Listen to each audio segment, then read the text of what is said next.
बिस्मिल्लाहिर्रहमानिर्रहीम, अस्सलाम वालेकुम। दिस इज़ सदाम जी। हमारा जो एक पार्ट है स्पेशल इंटीग्रेशन फार्मूलाज, इसके बारे में हमने आज पढ़ना है। मैंने इंटीग्रेशन फार्मूलाज पार्ट 1 जो है वो आपको करवा दिया था, ठीक है, वो आप देख लीजिएगा। तो आज हम पढ़ेंगे special integration formula chapter number 4 BSc BS के लिए, और बीएससी के लिए एडीपी प्रोग्राम जो है, जो कि गवर्नमेंट ने अभी अनाउंस किया है इसका नाम जो, तो इसके फार्मूले जो कि मैक्सिमम यूज़ होंगे, जो कि हम एक्सरसाइज में कर भी चुके हैं, ठीक है। तो ये वो फार्मूलाज हैं, इसको ज़रा देख लीजिएगा। इसके अलावा 2 से 3 फार्मूला और भी हैं, लेकिन वो फार्मूलाज हैं जो हमने 4.1 एक्सरसाइज में किए थे, ठीक है। और उसके लास्ट वाले 2-3 क्वेश्चन थे, वो बेसिकली हमारे फार्मूले ही प्रूफ हैं, उसको देख लीजिएगा। और 6 फार्मूलाज ये हैं, इसको देख लीजिए। अब देखें ये फार्मूले बनते कैसे हैं, इसको ज़रा देखिए गौर से। ये है जी मेरे पास x² + a², ठीक है, x² + a²। अगर देखा जाए तो ये फार्मूले की जो शक्ल है ये कुछ इस तरह है। देखें, अगर d/dx जो है ये टेजेंट इनवर्स x है, ठीक है। टेजेंट इनवर्स का जो डेरिवेटिव है वो होता है 1/1 + x²। अब यहाँ पे देखा जाए तो ये अगर मैं इसको इंटीग्रेट करता हूँ, क्या करता हूँ, इसको इंटीग्रेट कर देता हूँ और ये dx हो जाता है और इधर भी इंटीग्रेट हो जाता है। तो ये डेरिवेटिव तो इसके साथ कैंसिल हो जाएगा ना, तो ये आ जाएगा tangent inverse x integral 1/1 + x² dx आ जाएगा। यानी कि जब ये चीज़ आ जाए तो ये लिखते हैं, जब इसका डेरिवेटिव लिया जाए तो ये लिखते हैं, ये अंदर वाली जो चीज़ है। अब वो कहता है यहाँ पे 1 की जगह पे सिर्फ और सिर्फ क्या आ गया, a² आया। क्या आया, a² आ गया। इधर क्या आया, a² आ गया, ठीक है। तो फिर इसको पता है क्या लिखेंगे, इसको लिखेंगे, इसका कोफिशिएंट 1 है तो 1/a लिख देंगे और इसके नीचे भी a लिख देंगे, ठीक है। तो ये हमारा फार्मूला हो जाएगा, यानी 1/a टेजेंट इनवर्स x/a। जब ऐसा होगा तो ये फार्मूला यूज़ करेंगे। तो फिर इसका मतलब ये कैसे बना ये मैंने आपको बता दिया। तो फिर मैं यहाँ पे लिखूँगा 1/a tangent inverse x/a + c आ जाएगा, ओके। अब हम अगर नेक्स्ट बात करते हैं फार्मूला 2 की, x² - a², तो इसके लिए बिल्कुल सेम लिखें 1/2a natural log of this plus c।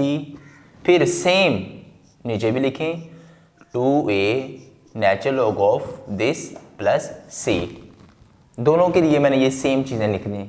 आगे क्या करना है, x - a x² - a²। x² जब वेरिएबल पहले हो, वेरिएबल जिसके लिहाज से इंटीग्रेट किया जा रहा है, x² - a², तो इसके फैक्टर बनाए x - a × x + a। तो x - a जो है इसको लिखें ऊपर और x + a जो है उसको लिखें नीचे, x + a। ये इसका फार्मूला कंप्लीट हो गया, ज़हन में रहें ये फार्मूलाज, ठीक है। अब हम चलते हैं नीचे। अब a² - x² dx 1/2 है, ये बिल्कुल सेम लिखा। a समझने के बहुत अच्छा है, अगर वो अच्छा है तो उसके साथ साइन कौन सा होना चाहिए, पॉजिटिव। तो इसको लिखूंगा a, अब इसके उल्ट a + x और नीचे आ जाएगा a - x आ जाएगा, ठीक है। अब देखो जब वेरिएबल पहले है तो ये फार्मूला यूज है x - a x + a। जब कांस्टेंट पहले आ जाता है, बाद में वेरिएबल आता है, तो a + x a - x। ये फार्मूला जहन में रखें, इसको याद कर लें, ठीक है। इसको ज़बानी लिखें, 3 से 4 दफ़ा लिखें ताकि ये भूलें ना। अब इसकी बात करते हैं 1/x² + a², 1/x² - a²। जब वेरिएबल पहले, जब वेरिएबल पहले है तो प्लस है, वेरिएबल पहले है तो माइनस है। तो फिर इसको मैं एक तरीका लिखूंगा, natural log of x plus बिल्कुल सेम टर्म उठा के वहां पे लिख दो, x² + a² + c लिख देंगे। फिर उसके बाद इसकी बारी आ जाती है, सेम लिख दो, बिल्कुल सेम x प्लस जो वैल्यू ये सारी नीचे है इसको लिख दो, x² - a² + c। नीचे आ जाओ 1/a² - x²। अगर देखा जाए तो इसका ये फार्मूला कैसे बनेगा, देखो ये था साइन इनवर्स वाला फार्मूला, अगर यहाँ पे 1 रख दूँ एक ही जगह पे तो 1/1 माइनस एक्स स्क्वायर रूट, ये साइन इनवर्स का है ना फार्मूला, लेकिन यहाँ पे ए है तो ये आपके पास आ जाएगा sine inverse x/a plus c आ जाएगा। ठीक है, तो ये हमारे फार्मूला थे 6, इसको याद करें, इसको देखें, इसको ज़बानी करने की कोशिश करें। अब हम देखते हैं नेक्स्ट वाला जो मेन चीज़ है, इसको देख लीजिएगा। अब हम आगे मूव करते हैं, जो कि एक्सरसाइज 4.3 में चीज़ें यूज़ होंगी, उसके बारे में हम थोड़ा सा डिस्कस करते हैं। ओके, चलें जी। Integration by parts, integration by parts very very important. पिछली एक्सरसाइज में 4.2 में जो हमने सीखा वो बाय सब्स्टिट्यूशन से क्वेश्चंस किए थे। किसी चीज़ को पुट किया, उसका पास या डेरिवेटिव पड़ा होता था या उसका ऊपर पड़ा होता था, तो क्वेश्चन को सॉल्व करना हमारे लिए बड़ा ईजी हो जाता था। अब ये चीज़ है कि इंटीग्रेशन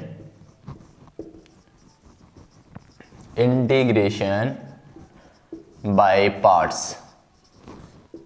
पार्ट्स, ठीक है, इसको हम कैसे सॉल्व करेंगे। अब ये इंटीग्रेशन बाय पार्ट्स का मतलब क्या है कि अगर आपके पास, जिस तरह हमने डेरिवेटिव में 2 फंक्शन थे, तो 2 फंक्शन को हमने प्रोडक्ट वाला फार्मूला लगाया था तो क्वेश्चन को सॉल्व किया था। ठीक है, उसका डेरिवेटिव निकलाया था। अब हम यहाँ पे इंटीग्रेशन में अगर कहते हैं 2 फंक्शन आ जाते हैं, कितने, 2 फंक्शन आते हैं, 2 ट्रिग्नोमेट्रिक फंक्शन, या एक अलजबरा आ जाएगा, एक एक्सपोनेंशियल फंक्शन आ जाएगा, एक ट्रिग्नोमेट्री आ जाएगा, एक नेचुरल लॉग वाला को फंक्शन आ जाता है, कोई भी किसी भी किस्म का फंक्शन आ जाता है, 2 फंक्शन का प्रोडक्ट, और साथ इंटेग्रल हो, तो उस इंटेग्रल को उस 2 फंक्शंस के साथ जो इंटेग्रल है उसको हम किस तरह सोल्व करेंगे, उसको ज़हन में रखें। और ये देखिए मैं आपको क्या तरीका कार बताऊंगा, आपने याद रखना है। ठीक है, तो ये आपने सेकंड ईयर में भी ये चीज़ें सीखी हुई हैं, लिहाजा आप देखें यहाँ पे, तो यहाँ पे मैं लिखूँगा, इसका पहले ये एक फार्मूला है, वो फार्मूला ज़हन में रहे कि अगर मेरे पास मान लीजिए इंटेग्रल आ जाता है, ठीक है, उसका जो फार्मूला इंटीग्रेशन बाय पार्ट्स का फार्मूला, अगर यहाँ पे आ जाता है u इनटू आ जाए v, ठीक है, और साथ आ जाएगा dx, क्या आएगा dx, इसका फार्मूला होगा बच्चों, पहला जो फंक्शन है, मान लीजिए कि ये पहला फंक्शन है, मान लीजिए ये दूसरा फंक्शन है, ठीक है, मान लीजिए, लेकिन कौन सा पहला फंक्शन लेंगे, कौन सा सेकंड लेंगे, ये बात करते हैं, ये डिस्कशन करते हैं अभी। ये first function as it is आ जाएगा, दूसरे का इंटेग्रल लिख देंगे v dx minus integral square bracket integral, ये जो चीज लिखी है सारी, ये v dx, ये v dx दोबारा लिख दो, क्या किया, u इंटेग्रल सेकंड फंक्शन, फिर इंटेग्रल, फिर स्क्वायर ब्रैकेट, फिर सारी की सारी ये वाली पिछली टर्म जो पिछला इंटेग्रल है वो लिख दो, फिर d/dx,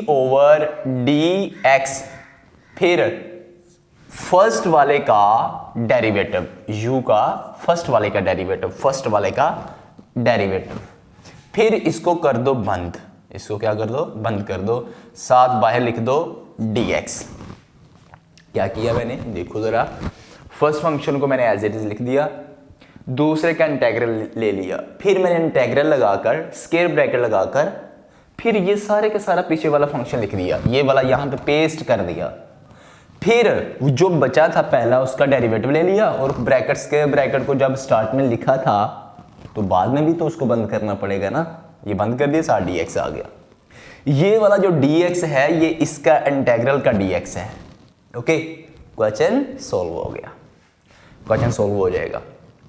अब दूसरा ट्रिक आपने ये याद रखना है कि सर हमें कैसे पता चलेगा कि कौन सा फंक्शन पहले लेंगे, कौन सा सेकंड में लेंगे। भाई मैं जो बताने लगा हूँ ये 100% चीज़ नहीं है, ये 80 से 90% चीज़ यूज़ होगी जो अभी मैं करवाने लगा हूँ। जो फार्मूला मैं यहाँ पे लिखूंगा, एक फार्मूला पढ़ा होगा आपने, आई लेट, क्या आई लेट, आई से क्या मतलब है, एल से क्या मतलब है, ए से क्या मतलब, टी क्या है, ई क्या है, उसके बारे में थोड़ा सा ज़हन में रहे कि आपको ये पता चलेगा कि अगर 2 फंक्शन आपके पास आ जाते हैं, ठीक है, उसको इंटीग्रेट बाय पार्ट्स करना है, तो कौन सा पहला फंक्शन रखेंगे और कौन सा सेकंड फंक्शन रखेंगे। तो जैसे जैसे आप प्रैक्टिस करते जाएंगे, क्वेश्चन को सॉल्व करते जाएंगे, और आपके लिए वो क्वेश्चन सॉल्व करने बहुत ईजी होते चले जाएंगे। ठीक है, चलें जी, नंबर 1, एक होता है इन्वर्स का मतलब आपने जाना होगा कि इन्वर्स मतलब आई लेट, इसको पहले देखते हैं। आई लेट ये चीज़ है जी, आई लेट, इसको याद रखें। आई का मतलब ये है कि भाई ये इन्वर्स फंक्शन है। क्या है जी? Inverse function. लेट, एल का मतलब है जी लोगारिथम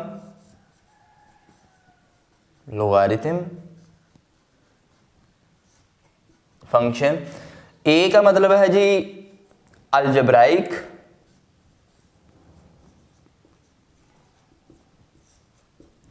टी का मतलब है जी ट्रिग्नोमेट्री,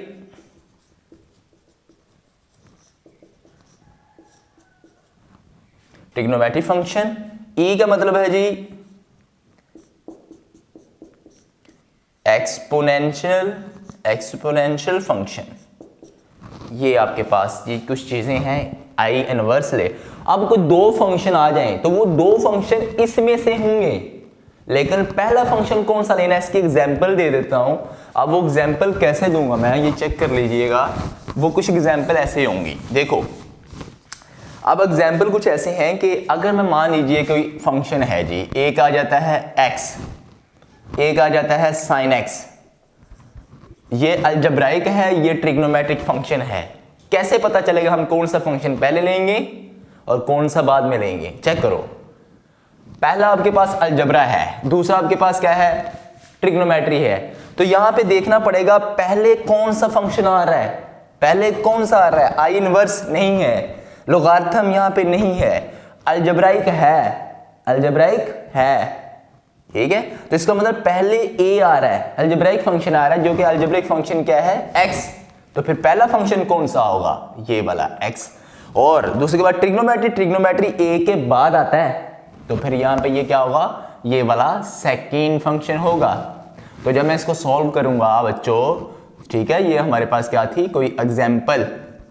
जब इसको मैं सॉल्व करूंगा तो this is the first function, I that is equal to this X first function, फिर इंटेग्रल, फर्स्ट फंक्शन लिख दिया, फिर इंटेग्रल साइन एक्स dx लिख दिया, फिर प्लस माइनस आएगा, फिर इंटेग्रल स्क्वायर ब्रैकेट, फिर इंटेग्रल यही वाला सारा फंक्शन साइन एक्स dx, फिर उसके बाद क्या आएगा?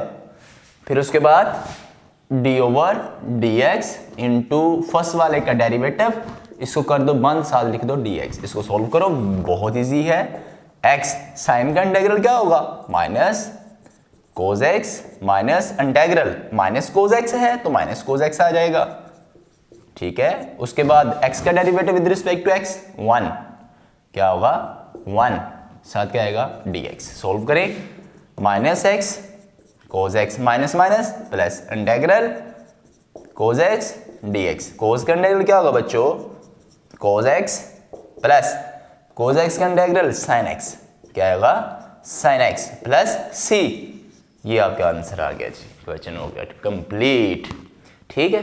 तो ये मेरे बच्चे जहन में रखें, ये हम किस तरह क्वेश्चन को सॉल्व करेंगे, ठीक है। आइलेट वाला फार्मूला लगाएं, कौन सा फर्स्ट फंक्शन होगा। इसके एक एग्जाम्पल और ले लेते हैं। अगर सेकंड एग्जाम्पल लेते हैं तो उसमें क्या होगा? सेकंड एग्जाम्पल में अगर मैं करता हूँ, मान लीजिए कि मेरे पास एक फंक्शन आ जाता है e की पावर x और टेजेंट इनवर्स x, ठीक है। इसको क्या करें जी? इंटीग्रेट, एक e की पावर x और टेजेंट इनवर्स x कैसे सोल्व करेंगे? सोचो कौन सा फंक्शन पहले लेंगे। i का मतलब इनवर्स, तो भाई टेजेंट इनवर्स आ रहा है तो इसको फिर पहला फंक्शन मान लो, इसको पहला फंक्शन मान लो। This is the first function, this is the second function. अगर पहले फंक्शन का पता चल जाता है तो दूसरा तो हमें पता है कि वो जो सेकंड वाला होगा वो सेकंड ही फंक्शन होगा, तो इसलिए ये थोड़ा सा जहन में रखें, इसको सोल्व करना बहुत आसान होगा। चलें अब हम नेक्स्ट लेक्चर में देखते हैं, ये चीज़ें थोड़ी सी माइंड में रखें। अब फॉर एग्जांपल मैं आपको और दे देता हूँ, मैं कहता हूँ एक और एग्जांपल ले लें 3 वाली। आपके पास नेचुरल लॉग ऑफ x है और एक आपके पास आ जाता है साइन 2x और साथ आ जाता है dx। इसको सॉल्व करो तो भाई बहुत आसान है, चेक करो यहाँ पे सबसे पहला फंक्शन क्या है, नेचुरल लॉग ऑफ एक्स। तो वहाँ पे आई लेट, आई इनवर्स नहीं है, लेट एल लोगारिथम, तो लोगारिथम यहाँ पे लोग आ रहा है। तो first function, this is the first function, this is the second function. चलें ये भी हमारा क्वेश्चन हो गया, ठीक है जी। इंशाल्लाह नेक्स्ट लेक्चर में हम एक्सरसाइज का आगाज़ करते हैं। ये थोड़ी सी चीज़ें थी जहन में रखें, ये फार्मूला सिखा दिए और इंटीग्रेशन बाय पार्ट्स मैंने आपको सिखा दिया कि इंटीग्रेशन बाय पार्ट्स फार्मूला ये है, ये फर्स्ट फंक्शन, ये सेकंड फंक्शन, दो फंक्शन होंगे। एक बड़ी मज़ेदार बात करूँगा, अगर आपके पास natural log of x d x आ जाए, इसको कैसे सॉल्व करेंगे? बहुत इंपॉर्टेंट बात, बहुत इंपॉर्टेंट क्वेश्चन, कि जब नेचुरल लॉग एक्स आ जाए तो ये क्या होगा। भाई हमने ये तो पढ़ा हुआ है कि 1/x dx हो तो ये तो नेचुरल लॉग ऑफ x होता है, ठीक है, ये होता है। लेकिन जब natural log of x integral आ जाए तो क्या होगा? तो फिर मैं पता क्या करूंगा, मैं यहाँ पे 1 लगा दूंगा, 1 × 2, तो 1 अलजेब्राइक है, क्या है, अलजेब्रिक फंक्शन है, क्या है, अलजेब्रिक। तो यहाँ पे आ जाएगा 1 सॉरी यहाँ पे लगाएं, सॉरी फॉर दैट, यहाँ पे 1 लगाएं × 1 और dx, ठीक है। तो क्या होगा, आइलेट लोगारिथम, ओके। चलें 1 यहाँ पे लगा रहे हैं, यहाँ पे लगा लें, एक ही बात है। अब logarithm I inverse, I let वाला फार्मूला लगाएं, आई इनवर्स लोगारिथम एल, तो ये फर्स्ट फंक्शन कौन सा होगा बताएं ज़रा, ये फर्स्ट फंक्शन लेंगे। और अलजबरा 1 अलजबराइक फंक्शन है ना, x की पावर 0 भी लिख सकते हैं, तो ये सेकंड फंक्शन होगा। तो क्वेश्चन को सोल्व करना बड़ा इजी हो जाएगा। ऐसे नहीं आप बता सकते कि natural log of x dx किसके इक्वल होता है, नहीं बता सकते कि ये किसके इक्वल होता है, इसका फार्मूला क्या है, नहीं पता हमें, तो फिर इसको इंटीग्रेट बाय पार्ट्स किया जाएगा क्वेश्चन को, ये भी थोड़ा सा जहन में रहे। चलेंगे इंशाल्लाह नेक्स्ट लेक्चर में हम डिस्कस करते हैं। ओके जी, अल्लाह हाफिज़।